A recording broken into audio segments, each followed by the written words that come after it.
In the early 1980s, an incident occurred in the USA that initially seemed unusual but later turned into an incredible story. It all began in 1980 with a young man named Bobby Shafran. He had just turned 19, graduated from high school, and enrolled in a college located 2 hours away from New York. A couple of days before the start of the academic year, Bobby arrived at the college town to settle into the dormitory. This first day at college changed his life forever.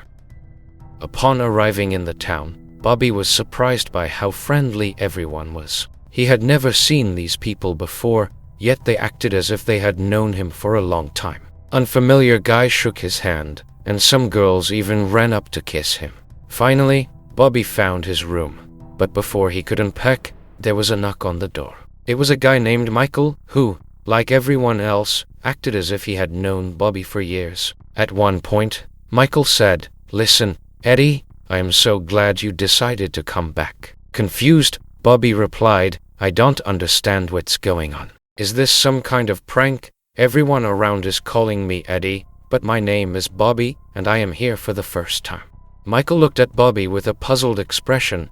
After a few seconds of awkward silence, he asked, "Are you 19 years old, and were you born on July 12th? Bobby confirmed. Then Michael took his hand and said, "You won't believe this, but I need to show you something." It was already evening outside. The guys got into a car and drove to a suburb of New York. Around midnight, they arrived in a quiet, small neighborhood of a little town and stopped in front of one of the houses. Bobby got out of the car and approached the door. A second later, the world around him seemed to stop. The door opened, and standing in front of him was a person who looked exactly like him. The guy's name was Eddy Gallant. The resemblance between them was incredible. It turned out that Eddie had attended Sullivan College a year earlier but had dropped out. After that, Bobby enrolled in the same college, and everyone around was convinced that Bobby, who was new to the college, was Eddie returning. The boys shared the same birthday and both knew they were adopted. A DNA test confirmed what was already obvious. They were identical twins separated at birth. The probability of their meeting was so low that it was practically non-existent.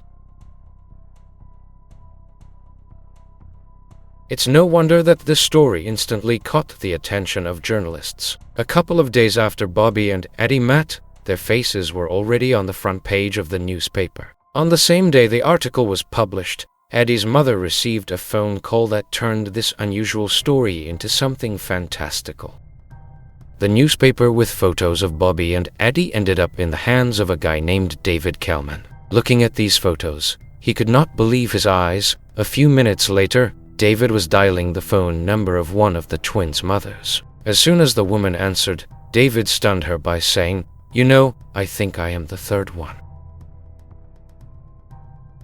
Yes, it seemed incredible, but Bobby, Eddie, and David turned out to be triplets separated at birth. Somehow, fate brought them together after 19 years. Now they were overjoyed to have found each other. The story captivated all of America. They were interviewed, their photos were printed in the press, and they were invited to various talk shows. They were incredibly popular and basking in the limelight. They didn't care about the past, but their parents wondered, why were they separated? Bobby's adoptive parents lived in good financial circumstances. They had a large house in a prestigious neighborhood. Eddie was adopted by a family of college professors, a classic middle-class American family. David, on the other hand, was adopted by immigrants from Israel. His parents were hardworking people who lived without many luxuries. It was at David's house that the brothers spent most of their time. A big reason for this was David's father, a cheerful and kind-hearted man who had a way of making the boys feel at home. It seemed that he was the happiest that the brothers had found each other. When the initial excitement had subsided, the parents decided to find out why Bobby, Eddie, and David had been separated at birth. They went to the Louise Wise Services Agency, from where the children had been adopted. The conversation was very tense. An agency employee explained that they had separated the brothers because it was easier to find parents for them that way. The likelihood of someone agreeing to take all 3 children at once was very low. At this point, David's father could not contain himself and loudly said, "Damn it, I would have taken all three if I had none. Nevertheless, that was all the agency was willing to explain. After leaving the office, Bobby's father remembered that he had left his umbrella there. He went back and saw a strange sight. The people who had just been seriously explaining that everything was done for the children's benefit were drinking champagne. Their faces showed a sense of relief, as if they had just pulled off a successful deal or avoided some kind of punishment. At that moment, it became clear that these people knew more than they had let on. After this visit, the boys' parents contacted several law firms to get complete information about the children from the agency. However, the lawyers, upon learning the name of the agency they would have to deal with in court, one by one refused to take the case. The parents had no choice but to accept this. The boys themselves were not particularly interested in their past. They continued to enjoy their fame. Eventually, they made it to Hollywood, where they appeared in the film Desperately Seeking Susan with Madonna in the lead role. Gradually, each of them got married. Eddy was the first, and many felt that the reunion meant more to him than to the others. He had children. At some point in their lives, the boys decided to find their biological mother. It wasn't too difficult. In the archives where birth records were kept, there could not have been many women who had given birth to triplets on July 12, 1961. There was indeed such a woman, and only one. She had given birth to the boys when she was just 19 years old. She had not planned to have children, so she gave them up for adoption. Meeting her didn't evoke strong emotions in the boys, and ultimately, she didn't become a significant part of their lives. Riding the wave of their popularity, they opened a restaurant that was always packed with people. Working there felt like one big party. The boys were on the rise until they discovered the dark secret of their past.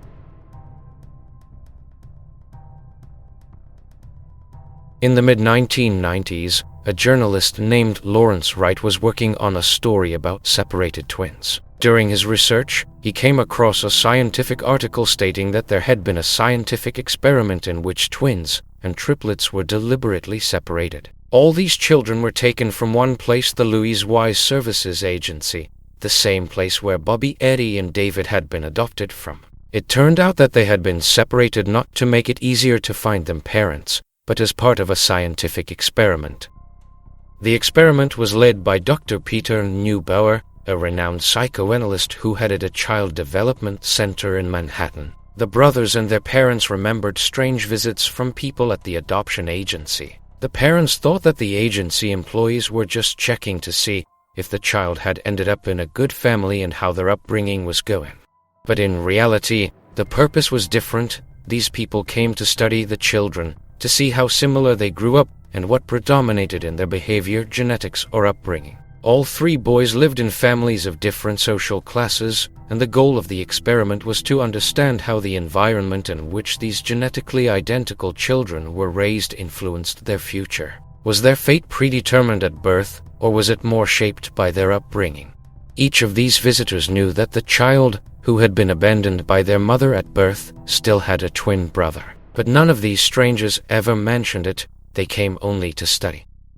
It also seemed that the adoptive parents for the boys were chosen randomly. The main thing was that the families came from different social backgrounds. But this was not the case either. All three families, Shafran, Gallant, and Kellman, had adopted girls from the agency 2 years before adopting one of the triplets. Therefore, for 2 whole years, agency employees observed each of these families from within, visiting the adopted girls. Only after this in-depth study did the agency select them for the experiment. Everyone was shocked to learn this, but at this stage in their lives, all they could do was accept this fact about their past. After a few years of working in the restaurant, the boys began to have disagreements. Perhaps this was because they had not had the chance to grow up together, to get to know and understand each other's personalities. One way or another, Bobby left his job at the restaurant and moved to another part of the city. He distanced himself somewhat from Eddy and David. Then David's father, the same cheerful and kind-hearted man to whom all the boys were drawn, passed away. All of this plunged Eddy into a severe depression. He had dreamed that he and his brothers would live their entire lives as one big family, but now that family had fallen apart. Eddy spent some time in a psychiatric clinic, but the help he received there did not prevent the tragedy. On June 16, 1995, David received a call from his wife. She told him he needed to come home immediately. When he arrived, David saw several police cars in front of his brother Eddy's house, which was across the street. At that moment, he knew what had happened. Eddy, who was 33 years old at the time, had shot himself in the head. Many believe that the cause was the depression that had set in after the brothers had drifted apart. It was later discovered that all three brothers had suffered from depression in their youth. In 2000, another reunion took place. Alice Shine and Paula Bernstein, twins who had also been part of the same experiment as the boys, found each other. Their biological mother had suffered from schizophrenia.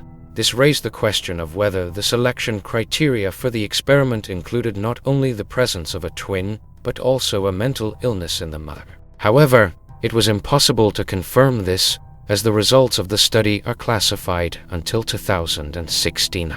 The few people who worked on the experiment and agreed to speak to the press could only explain its purpose. In their opinion, it was to study what is more important, a person's genes or their upbringing. If you take two identical people and give them different upbringings, how similar will they remain as adults? It is also known that the data on the separated children has not been disclosed. There is only information that there were no fewer than 50 such pairs. All this data is stored at Yale University, but it is closed to the public. These people, separated at birth, do not know that they have twins. Bobby and David never returned to their close relationship after Eddy's death. It can be said that they almost stopped communicating. Who knows how their lives would have turned out if they had not been intentionally separated at birth. And how strange it is to realize that there are people in the world who have siblings, but someone knows about it and intentionally hides this information.